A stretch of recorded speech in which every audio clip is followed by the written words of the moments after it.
What's going on, y'all? Welcome back to the Golden Octagon MMA channel. My name is Matt, and about 2 months ago, I made this video right here. It was my beginner's guide to UFC card collecting. Truly, I didn't know if I was the person for the job, but the feedback for the video was rather good. I had a lot of comments that said, thanks a lot. This is good for all card collecting, not just UFC. So I'm glad I was able to cover other bases there. Not really what I was trying to do because I am a UFC fan and just a UFC card fan. But as I was editing that video, there were multiple things that I was like, man, I should have touched on this, I should have touched on that. And in the comments, there were still a few questions left to be desired that I figured, you know what, why not make a follow-up to that video, a part 2 to my beginner's guide to UFC card collecting.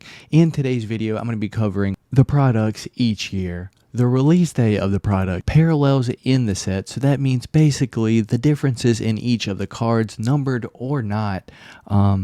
I want to be covering where to start, basically. So there's a lot of products. What is my opinion on the best value? Where do you start at? And what is the first thing that you should buy, in my opinion? I'm going to briefly touch on grading cards as much as I can because I truly don't have the most knowledge in it. And lastly, just a quick Q&A of everything that I really didn't answer in the video, just to run over a few of the other questions that I did have in that last video or just in the comment section as a whole. And for my RIP fans, I'm not leaving y'all out. I do have a 2022 Donruss blaster here that I'm going to rip open to simulate if I was new, I was walking into a Target, I grabbed a blaster off the shelf, I didn't really know what to look for. How do I know what's good? I'm going to try to show y'all basically what I do and if I was new, what I would do. So with that being said, sit back, relax, maybe you'll learn something, maybe not. Leave your thoughts in the comments below. I greatly appreciate it, but let's get into it.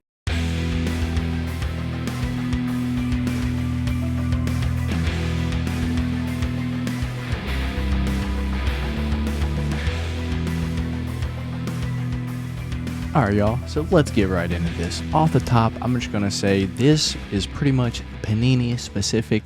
If you're looking for knowledge on Topps cards, I'm going to recommend one channel, Macy Collectibles. He isn't really as active as he used to be just because of just people in the community. It isn't the best. It can be rather toxic from time to time, but go check out his video. He actually has a beginner's guide to UFC card collecting as well. It is a couple years old now and it is very Topps specific. So if you are looking for any Topps information, I'm really going to recommend you over to his channel. He does a great explanation and he's just a cool guy overall. Shout out Chris. Go subscribe to Mace Collectibles YouTube channel. But let's get into this Panini specific beginner's guide to UFC card collecting, part number 2. So up first, we got the products. So this year specifically, we had Prism came out first, as it did last year, followed by Donruss this year. We did not have a Donruss in 2021, but we had Donruss this year.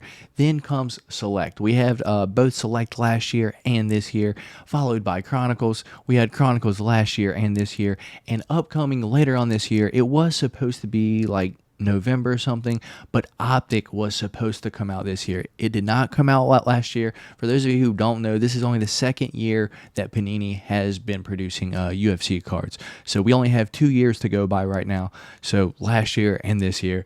So no Optic last year, supposed to have been like November midway this year, but I've heard rumors. Shout out Joe's Card Stash. That's where I heard it from. I watch your channel all the time, Joe, and believe me, just because you're a Cheeto fan don't mean I'm not watching your channel every single second. Go watch Joe's Card Stash as well. My man has a fantastic stash, and for this month, he's growing out a beard. I did have to shave mine off because your boy's got an interview this week, and I can't be going in there looking dumb. But anyway, followed by, lastly, the last product of the year is Immaculate. Your boy over here stays far away from Immaculate just because of the price point. Last year, I believe at one point, it was over $1,800. For 6 cards. Yes, 6 cards, that's it. One single pack of 6 cards. And believe me, my pockets are not that deep. And even if they were, I don't know if I'd be shelling out for a box of immaculate. Hopefully this year it won't be as much. Maybe I could entertain it, but your boy's got to get a job first. So that is basically the sets each year. Next year it could be different. I wouldn't be surprised if they change the name this year or threw something else in.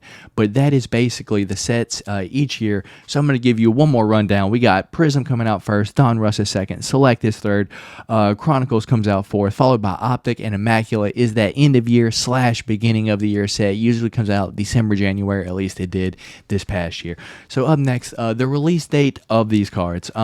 Basically where I'm going to find these at is at cardboardconnection.com or at Beckett.com. Pretty much what you're going to do is go on to Google, just like UFC Cards, and one of those two sites are pretty much going to be your first two options. Just click that. It will basically have the newest release of the cards, or say, for example, you know that UFC Optic is going to come out. You're going to go into Google, you're going to type UFC Optic, and cardboardconnection.com is probably going to be your first fucking search result. So you're going to click that. You're going to scroll down just a little bit, and at some point on there, it should say something about a release date. It should have a breakdown as far as how many packs per box, parallels, all that good shit. This is where you find your information, people. It's really not that hard to find. You just have to have some jackass like me have to tell it to you, because without someone like me, I really don't know if you would know. You would just be fucking Googling, and you're just going to see all these sites, and you're like, I don't know what any of this shit is. So that is basically it for like the release dates. That is where you're going to find out every release date. As far as the exact date planned out each year, this shit changes all the damn time. Like, as I said just a few minutes ago, Optic was actually scheduled to come out like November 15th, and it's already been pushed back to December, so who knows when the hell we're going to get that. I have to have some content here on this channel, so hopefully we get it soon. All right, y'all. Moving on to topic 3. Y'all got to buckle up. Gotta be honest, I've already filmed this 2 times now, so I'm getting rather irritated doing it. I just keep leaving stuff out of importance, and I know it is important, so I have to include it. So parallels, our third topic right now. I'm going to start off at Prism. Every year, Prism's got tons of parallels, numbered and unnumbered, so keep that in mind. Just off the top, you have red out of 275, blue to 199, what was one? Purple to 149, orange to 99, and last year, not this year, we had green or lime to 75, and then it went down to teal to 49, Mojo 25, gold 10, and the Octagon is 8. The only thing different between last year and this year is there is no no lime this year. But this year they did include 2 unnumbered parallel, a Hyper and a Ruby Wave. I'm a fan of the Ruby Wave personally. I plan on completing this year's set of that Ruby Wave. But don't forget in the retail, because there is hobby and retail exclusive. Everything that I just now mentioned is hobby exclusives, and in retail you can get the silver, which you can also get in hobby. But the retail exclusives, you're going to find the green unnumbered, just a regular Prism parallel. You're going to find your green Pulsar, so those are all numbered to 25. And then in a I guess it's a hobby shop retail box, I don't know, it's a box that is not a hobby box, but it's got retail packs in it. You're looking for your pink, I believe it's your pink Pulsar. That is numbered to 42. So that is your numbered and unnumbered parallels for Prism retail and hobby. And before I forget this last time, don't forget this year and last year, there is one exclusive hobby parallel that your boy has yet to touch, rip, even see in person. It is a Color Blast. Color Blasts are hobby exclusive. They are very, very nice cards. I believe they are something like a case hit, something like that. I don't really know how they find out this case hit, to be honest. I think that's just information given from Panini, and that's just what people run with, to be honest. But Color Blasts are not numbered, but they are indeed super, super rare. So I think that is every parallel from Prism that you guys should watch out for. Just if the card looks different, if it's not just a plain silver, it's got some kind of like rainbow effect to it, just know, flip it over on the back, and if it says Prism on there, you know you have a parallel. Keep that in mind. And as I flip the camera around and we kind of start to talk about stuff and actually show you cards, you'll definitely see what I mean by just what to look forward to. So our next product is Donruss. This is pretty much of the more of the same, to be honest. Just look for the numbers, and if the card looks different, just check over your card. Make sure you don't have a number card. But when it comes like the Donruss, the retail and the hobby, there's really not a whole lot different. Some like retail exclusive, like pink, something like that.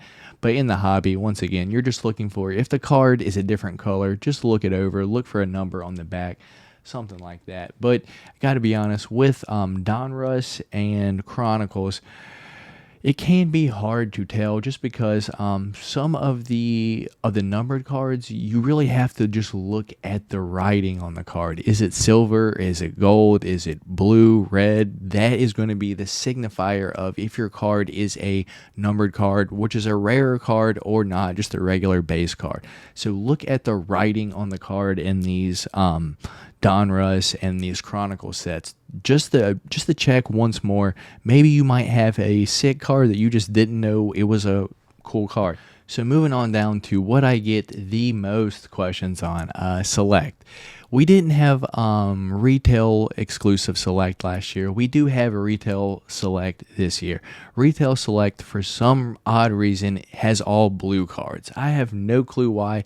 To me, I believe Panini just did it to make people go out and actually buy either the hobby or buy the retail exclusive to complete these sets, because they are two completely different color cards, and it's just going to look odd if you have part blue, part silver cards in your set. So I'm just going to throw that out there. I do not know why the retail exclusive is blue this year. It just is. There wasn't one last year, but you have a Hobby Select and you have H2 Hobby Select, and you have the retail blasters this year. In my opinion, one of the best products of the year was the 2022 Select retail blasters. I didn't have no luck over here, but I saw multiple people have the best luck on those. So I'm going to just break down a few of the differences real quick in the unnumbered parallels for Select, because it is truly what I get the most questions on.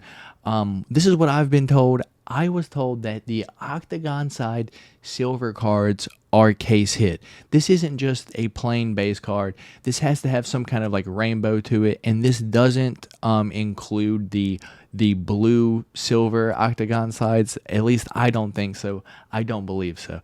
The Octagon sides is the best set for the set, I think. Maybe like the mezzanine could be ahead of that, but I know last year Octagon side was the best set that you could get for all of Select. I believe it comes in a concourse, a premier level, maybe one more, and then for sure the Octagon side. The Octagon side, I guess theoretically, is the closest that you can get to the fighters, the best picture, if you will. This is everyone's favorite set, and I believe this is the set that everyone goes for the most. So having a silver of this, I believe from Hobby, I was always told that was a case hit. So in my old videos, when I freaked out when I got a Michael Chandler silver Octagon side, I was told that was a case hit, and I believe I sold that for over $200, like $150, something like that. It was last year. I don't believe it would go for that much now, because Iron Michael Chandler has took a few L's since then.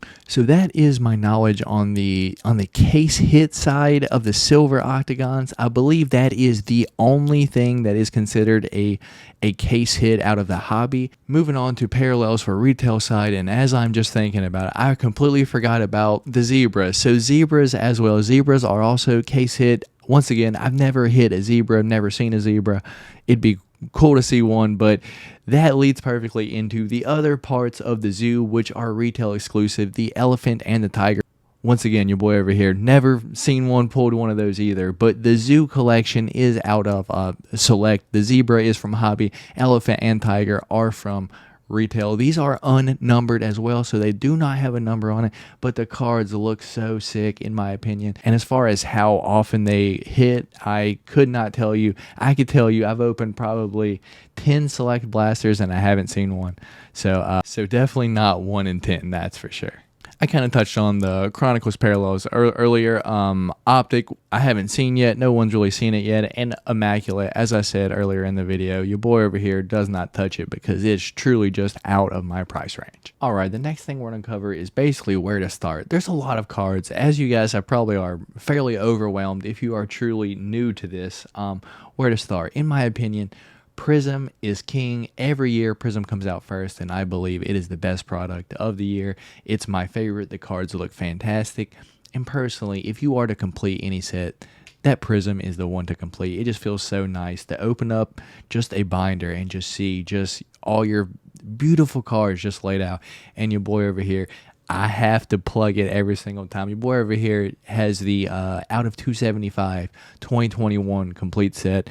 I did that like last year, and it's still, every time I open it, I'm just amazed. Like, damn, these cards look so beautiful, and I'm so glad that I was able to just acquire them finally. It took a while, but I got it. So Prism is truly what I'm going to recommend, but at the end of the day, it's not the cheapest product in the world. Last year, it started out at about $1,000, and it went up from there. I believe at one point, it was up to $2,500. It has dropped significantly now. 2021 Prism is, I believe, $1,300 to $1,500, something like that. And on the lower end is truly what I'm going to recommend for most people because the product isn't a whole lot of money. It's about $100 for a full hobby box, and that's going to be 2022 Donruss. 2022 Donruss, in my opinion, is the best value of the year for guaranteed autographs and hits because the full a full hobby box does come with 2 autographs and 1 memorabilia card, also parallels, and truly a shit ton of cards. So if you are a new UFC collector, look at 2022 UFC Donruss hobby box. It's about $100 to $120, and I promise there are a shit ton of cards, 2 autos, and a memorabilia card. You really can't go wrong for only spending $100, and maybe you'll get yourself a sick Hamzat or Sugar Sean O'Malley autograph, Khabib, something like that. Someone that everyone can just look at and be like, damn, that's a nice card. Your boy over here, my best hit ever came from 2022 Donruss, a 1/1 Dustin Poirier autograph. I still have that card, and I will never get rid of it because it's my only 1/1 ever, and I was just truly stoked when I hit that.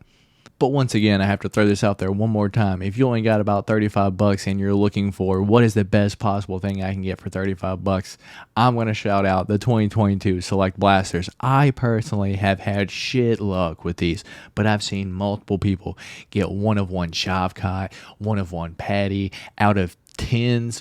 Just the sickest fucking cards possible, and your boy over here can't pull shit, at least not on video at least. So I'm gonna at least try one more time this year in my end of year video, but I'm gonna recommend that to y'all because if your name isn't Matt from the Golden Octagon, you'll probably have fantastic luck on 2022 Select Blasters. So just a short recap, I'm going to recommend Prism and Donruss just for 2 different price points. And if you're really on a budget, I'm going to recommend that 2022 Select Blaster. Real quick before I touch on grading, I get a lot of questions on investing. Truly, this is not the card game to be investing. Fighters lose all the time and super unexpectedly. To be honest, you're better off taking the same amount of money that you would buy a single card on and just bet on the fighter. If you are confident that they're going to win, just bet on the fighter because I promise the return will be there. Because if you buy that card, you are stuck with that card forever or until they win, or at least the person will offer you as to what you think that card is worth, because at the end of the day, that card is only worth what a person is willing to pay for it. So I see these questions all the time. I covered it in my last video. Hey, what's this worth? How do I find the value? I covered that in my last video, so I'm going to go ahead and plug that right now. Go check out that last video. I'm telling you, it's not that hard to do. Go check it out. And if you're strictly in this for the value, I promise you're going to end up disappointed because this game is absolutely nuts and you can't really get the best hits all the time. So you just got to be happy when you get something good. And how do I say this? But if you must invest in this, I'm going to give you my only advice. Watch the sport. just watch the sport, because if you don't, you're going to be getting on a fighter way too late when you could have been got on him 2 or 3 years ago when he was a rookie, because now you're going to have to go back, buy those old cards, and they are already going to charge a premium for those cards. So if you're going to invest in this, which I recommend that you do not, I recommend that you just watch the fights. Watch the fights, learn about the fighters. Maybe you'll become a fan, and maybe you'll do what the smart person would do.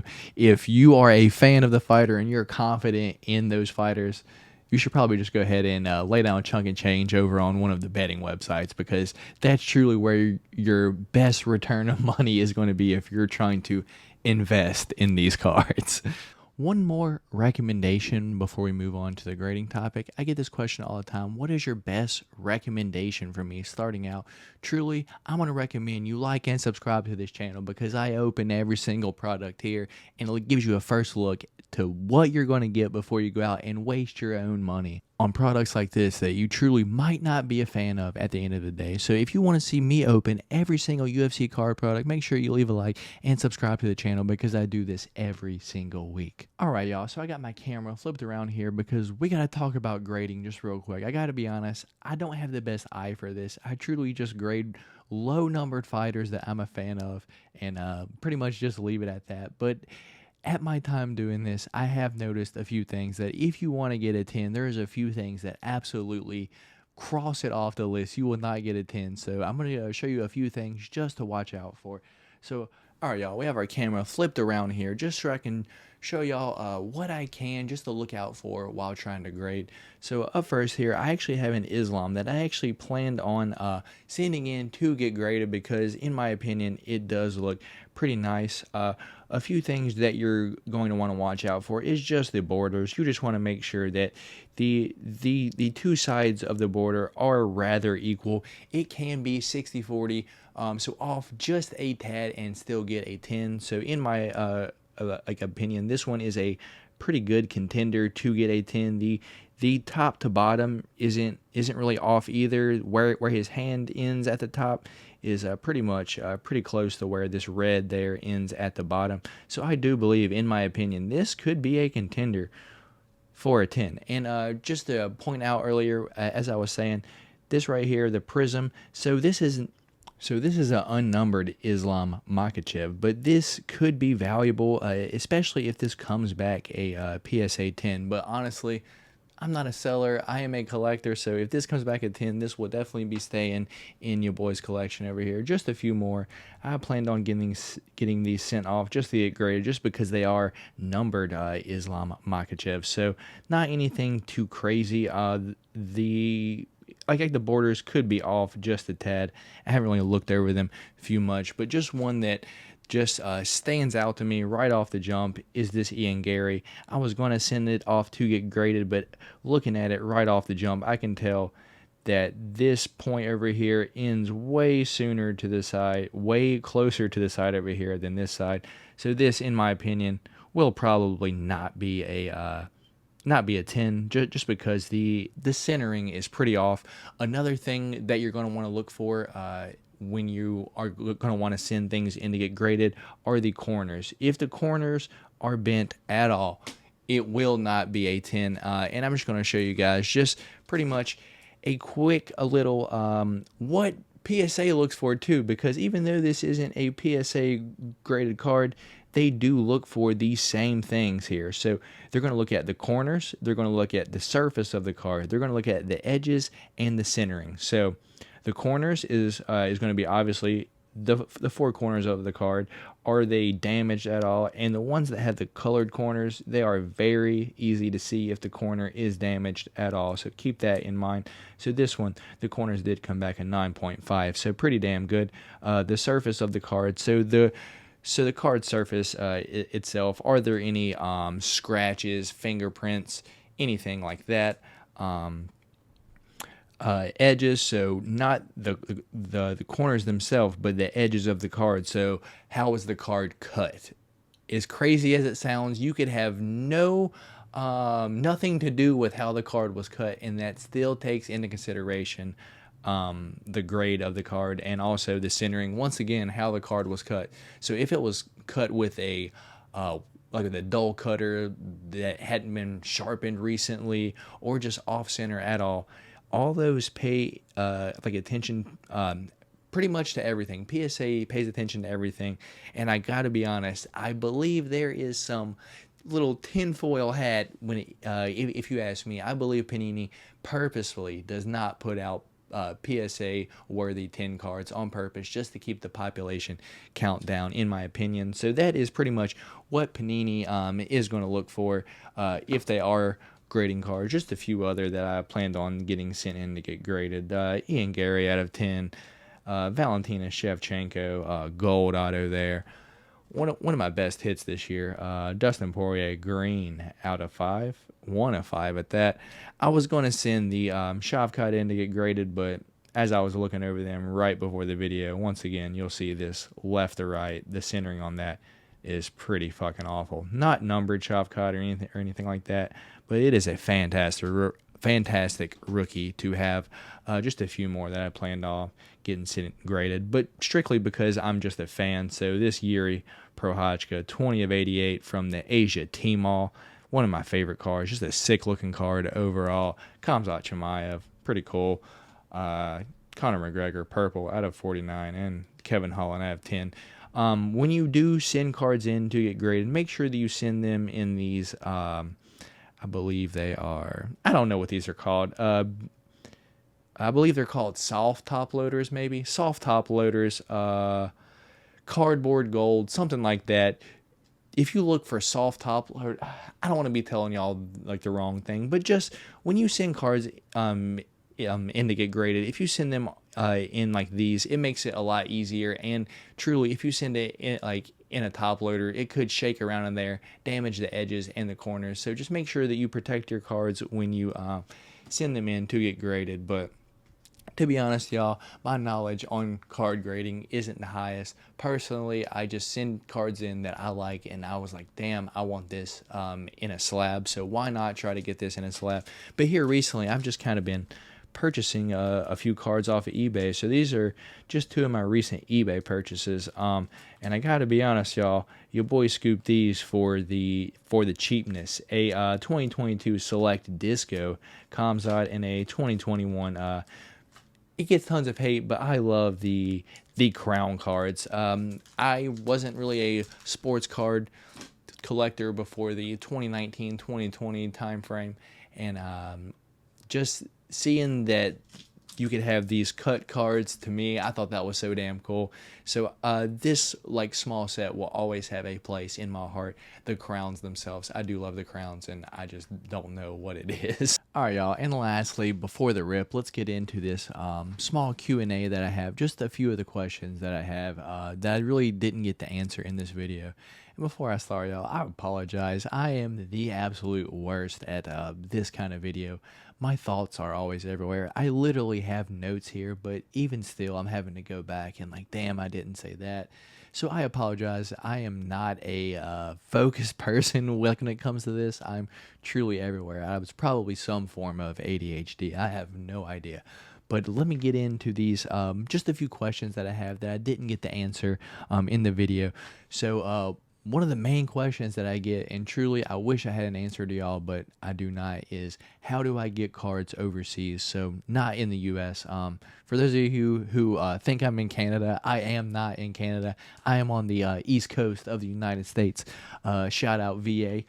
For those of you who didn't know, but maybe someone in the comments can give some information, some enlightenment onto any of the other people on how you get UFC cards into your country. So if you are regularly able to get sealed UFC cards into your country, please leave it down in the comments and let the other people know how you are able to acquire cards, because truly I get the question a whole lot, and why don't I ship to other countries? And truly, because one is the imports and the duties. I've had cards returned to me because the seller didn't want to pay the the import fee when I sold it through eBay. So there was nothing that I could truly do. So that's why I don't even ship overseas anymore. It just is what it is. I'll ship in the US and occasionally to Canada if you're willing to pay the extra charge. But aside from that, I have no idea how to get cards overseas, sealed or singles. I'm sure if you buy singles, there's people in your country, Facebook groups, or on eBay. I know that you can specifically search for sellers that ship to your country. So my next question is, do I sell cards? Yes and no. Most of the time, you should see my UFC collection. It's just a mess right now because I have a lot of stuff out just because I kind of going through some stuff right now. But do I sell cards? Yes, I will sell a card, but it has to check specific boxes. It has to be, one, a valuable card, so pretty much a card that people want, people are actually willing to pay money for, and two is like I can't have an attachment to the card. So for example, if I got a Kamaru Usman 1 of 1, I would probably sell that. I'm not the biggest Kamaru Usman fan. I never have been. I feel the same about Leon Edwards. Not the biggest Leon Edwards fan. So if I was to get a high value card from a fighter that I'm truly not a fan of, I would probably let that go. But on the reverse, my value that I would want for that wouldn't truly be that high because I'm not a fan of that fighter. I would much rather seek a trade for a fighter that I am a fan of, or truly just list it on eBay at whatever price that I think that I would want for that card. And if it sells, it sells. And if not, at the end of the day, a card is only worth what a person is willing to pay you. So at the end of the day, you have to take that into consideration, that you may think your card is worth a whole lot, but a person is only willing to pay so much for that. So that's kind of why I'm not the biggest seller in the world. There's a lot of cards that I have that I feel like I could sell right now and get maybe like $1,000, $2,000 for. But to me personally, it's like, man, I value that card so much more than that, just because the amount of time that I spent, watching the breaks, all the money that I spent on the breaks, trying to get certain cards just to have one. So even though a card may be worth $1,000-$2,000, to me, I would probably have to take $5,000-$10,000 for that card, which means at the end of the day, that shit's staying in my collection and I will not sell that. So do I sell cards? Yes. Am I a seller? Not really. I consider myself much more a collector more than anything else. I will occasionally sell some cards, and I will show y'all some cards when we get to the ripping that I will sell on my eBay in the next few days. And my eBay link will be in the description below. So if you guys want to buy something from me off of eBay, just check that out right down there in the description below. Next question I get is, are we going to get Conor McGregor autographs? I personally think that Leaf is the license holder of Conor McGregor autographed cards. So I do not believe Panini will have an autograph Conor McGregor card. The last one that was to come out that wasn't Leaf was sometime in Topps, I believe 2015, 2016, something like that. And then Conor McGregor signed a contract with, I believe it was Leaf. I'm not 100% sure because I don't know shit about Leaf cards. So I believe if you want a Conor McGregor autograph, a new one at least, you're going to have to look for those Leaf products. Aside from that, 2015, 2016 Topps is where I'm going to recommend, but I do not believe that Panini will be producing cards with Conor McGregor autographs on them. My next question is Patty autographs. I do not know when it's coming, but if you ask me, it's probably coming, probably Immaculate this year or Prism next year. That's just my guess. They tend to save these high-value person that everyone wants to autograph for Prism or Immaculate. If you ask me, it'll be in one of those, at least hopefully. I cannot wait to get a PTB auto on a card. It's not anything special, but in my opinion, Patty auto, that's where it's at. I can't wait for it. I don't know when it's coming. Should be soon, though. I don't know. The last question that I get rather often is, how long are products available? And this is truly tricky because, I'm still able to find 2022 Donruss blasters and the hanger packs on the shelf. I don't recommend the hanger packs because those are absolute dog shit. Stay away from the little hanger packs as much as you can. If you can find them, obviously 2022 select blasters, but really any blaster that's on the shelf, how long are they there? And that's going to be how many UFC and card fans are in your area, because I've seen pictures of recent that with 2021 Prism blasters on the shelf still, 2022 Prism blasters on the shelf still. I'm like, where are you at? Where, like, I haven't seen one of those.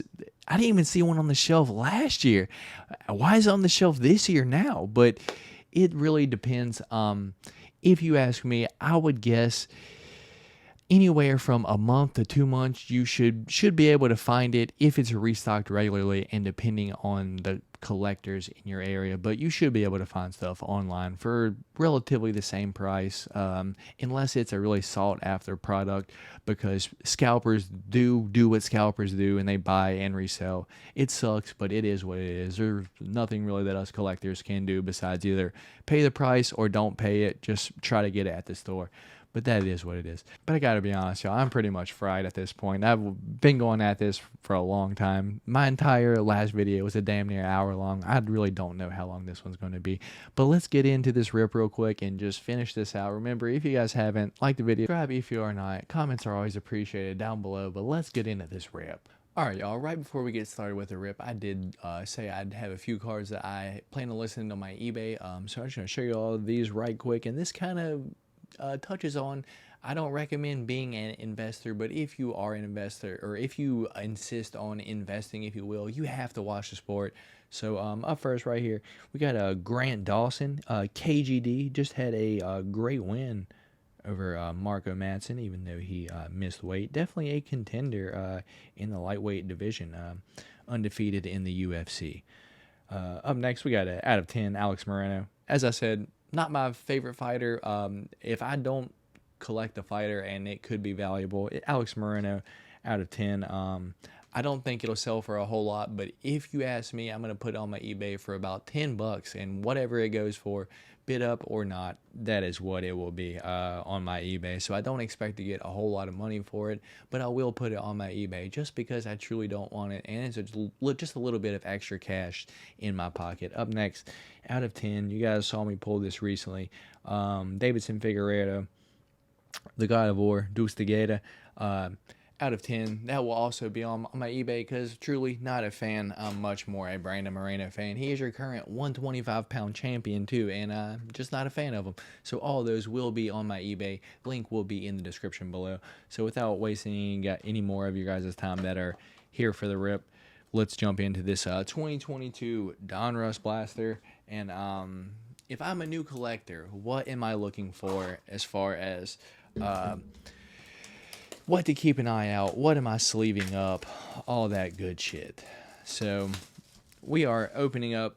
For those of you who don't know, every Panini product will tell you what to look out for right on the side of the box. So if you don't know what is possible in the box, it is all here on the side. I'm not going to take the time to read this to y'all, but every single Panini product, no matter what it is, if it is a box or a pack, it'll tell you what is available right here on the side. But inside, we get 15 cards per pack and 6 packs per box. This is the heaviest blaster out of all the blasters, without a doubt, because I don't remember any blaster being this damn heavy. So I got to be honest, y'all, I'm kind of an addict. I like to rip at least once a week, and it tends to be here on Sunday nights. So even though it's not the best product in the world, I'm still going to rip, and I do it live, or not really live. I record it for y'all. So with that being said, I'm going to show you guys what to look out for just real quick. So up first, we got a Kelvin Gastelum, and if my memory is correct, that is just a base card. Yeah, so the names on this are these, is this gold color. I believe the press proofs are going to be silver. So up next, Vicente Luque, Rob Font, regular base, Paulo Costa, Marvin Vittori, the Italian wet dream, Polish Power, Jan Blachowicz, TJ Dillashaw, and a John Jones production line. That is an insert, so nothing too crazy, but the like the writing on it does change to silver. I don't believe that's a press proof. But up next, we will have our first parallel of the day, and that's going to be for Alexandre Pantoja from the flyweight division. So no matter what the parallel is, I always sleeve it up for the most part. Sometimes I get a little bit lazy and I don't. So what you're going to want to do is take this and at least put it in a sleeve. I recommend putting it in a top loader as well, but your boy over here, I have a lot of these cards now, so I'm not going to be sleeving up Alexandre, or I'm not going to be top loading Alexandre Pantoja retail purples at this point. Sadiq Yusuf, just the regular base. Henry Cejudo, regular base again. Alexi, the Boa Constrictor. Olenek, regular base. Brad Riddell, I believe that. No, his rookie card was 2021.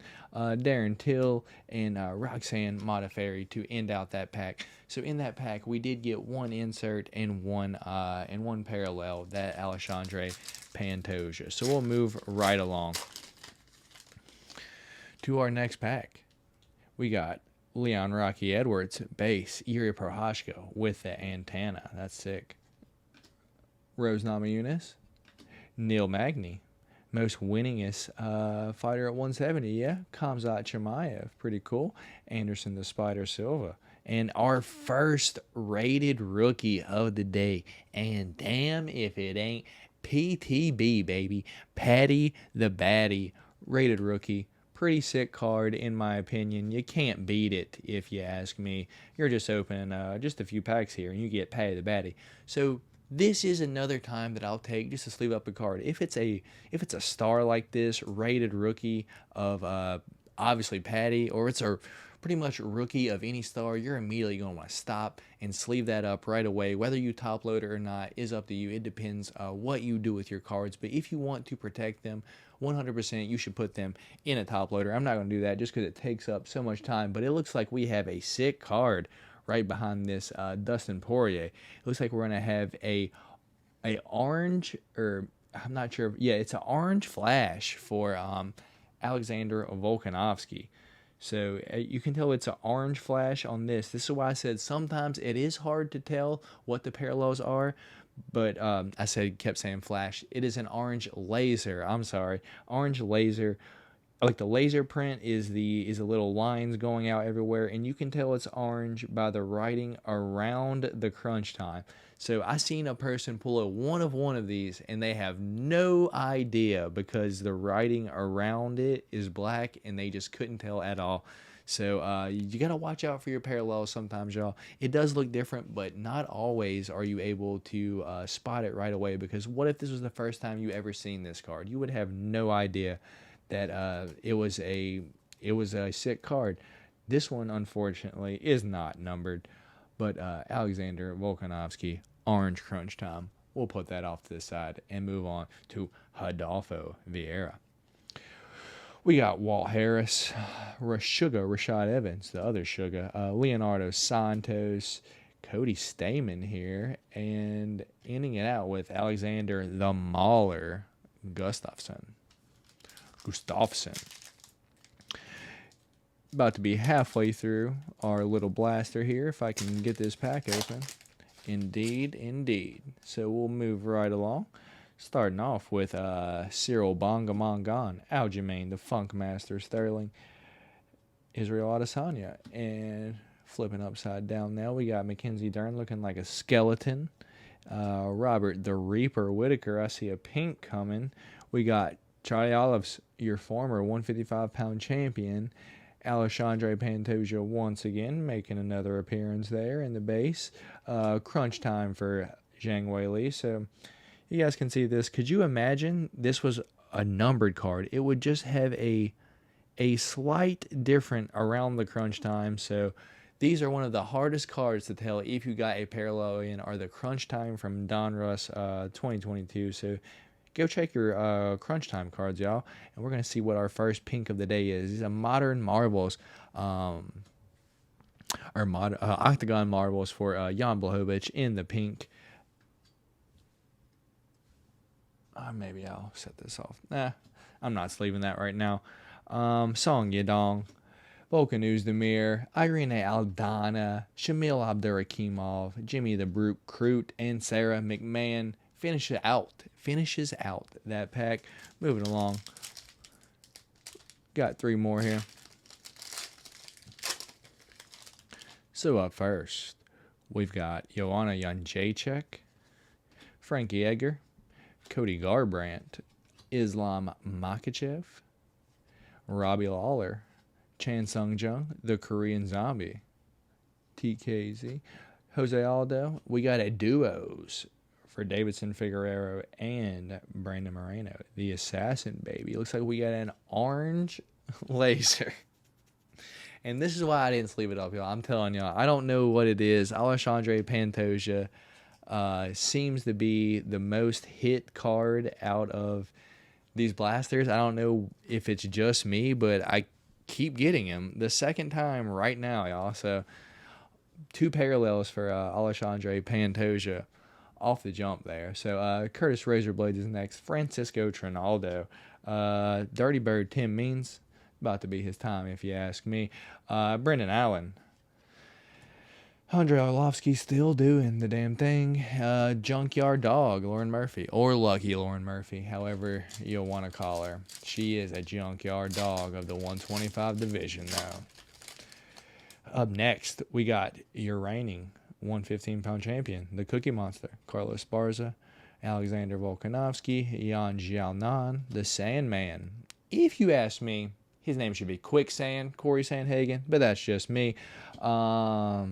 Not the biggest Brennan Schaub fan, just to let you guys know. Glover Teixeira is next. Cynthia Calvillo, Augusto Sakai, Dustin Poirier in the Craftsman. Clay Guida as our parallel. And see, y'all, our parallels today are absolutely hot garbage. But I am going to sleeve it up for y'all, so just to show y'all that we are going to sleeve up our parallels. Jamal Hill, Claudia Gadea,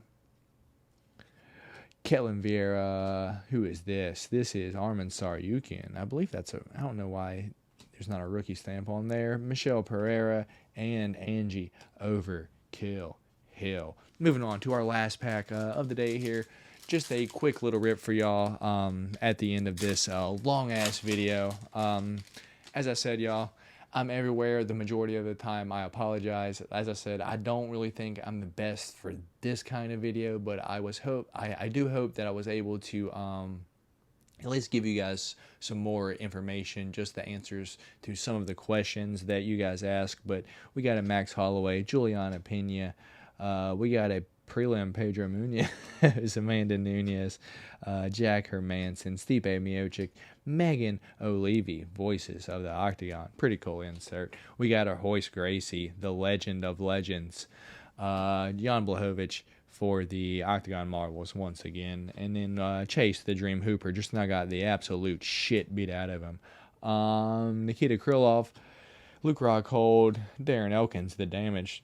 That's a sick tattoo. Him and Jamal Hill have the best tattoos in the UFC, let me tell you. Cain Velasquez and Tanner the Bulldozer Bozer ends out the final card of the day. So that's it for me here this time, guys. Hopefully you guys enjoyed this long-ass video. Hopefully this answered all the questions that you guys had. And if not, just leave them in the comments below. I'll do what I can type to answer y'all. But that's going to be all for me this time. I am Matt from the Golden Octagon. Thank you guys for watching, all the support, all the good comments, all that good shit. I'll catch you next time for another card video. But that's all for me. I'll catch y'all next time.